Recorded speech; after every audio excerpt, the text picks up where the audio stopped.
എന്താണ് കാര്യം പറ. നീ വാ കാര്യം പറ.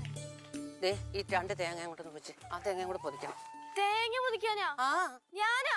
പിന്നെന്താ? എന്താ ഒരു മഹാത്ഭുതം കണ്ടതുപോലെ. എന്റെ അമ്മൂമ്മ ഇതിനൊക്കെ ഞാൻ വേണമെങ്കിൽ അച്ഛനെയോ ചേട്ടനെയോ വിളിക്കാം.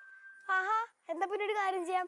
ഈ ഒരൊറ്റ തേങ്ങ പൊതിക്കാനായിട്ടേ നമുക്ക് പടവലത്തും നെയ്യാറ്റിൻകരയിലുള്ള എല്ലാ ബന്ധുക്കളെയും വിളിച്ചു വരുത്താം. അത് മതിയാ? ചേച്ചിയെ പൊതിക്കടോ. അയ്യോ ചേച്ചിക്ക് വന്ന അവസരം ഞാൻ തട്ടിയെടുക്കുന്നത് മോശമല്ലേ? ചേച്ചിനെ പൊതി. ഇടി മോളെ, ഈ ചെറിയ കാര്യത്തിനൊക്കെ എന്തിനാ ഇങ്ങനെ പ്രയാസപ്പെടുന്നത്? അച്ഛനോ ചേട്ടനോ ഒന്നും ഇവിടെ ഇല്ലെങ്കിലേ അമ്മയ്ക്കൊന്ന് വയ്യാതെ കിടക്കോണ്ടേ നീയല്ല ഇതെല്ലാം ചെയ്യേണ്ടത്. പിന്നെ ചേച്ചി കുറെ ചെയ്യും. കാണാം. മക്കളെ പൊതിക്ക്. മക്കളെ, എന്തിനും ഒരു മനക്കരുത്ത് വേണം. പണ്ട് നെയ്യാറ്റിൻകര നെൽകൃഷി ഉണ്ടായിരുന്ന കാലത്തെ നെല്ലൊക്കെ പൊന്നുപോലെ വിളഞ്ഞു കിടക്കുക.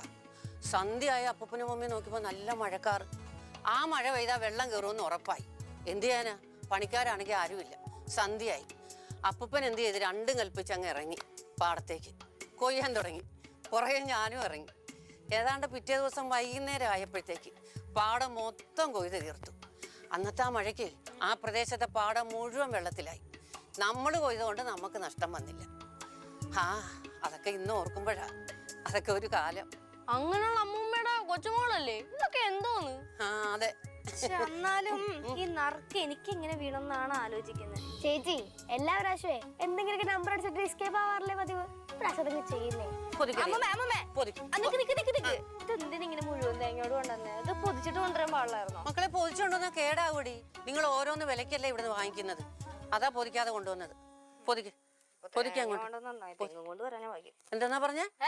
എന്തോ പറഞ്ഞ? അല്ല, ഇത് കുലുങ്ങണില്ല. പൊതിക്കടി അങ്ങോട്ട്.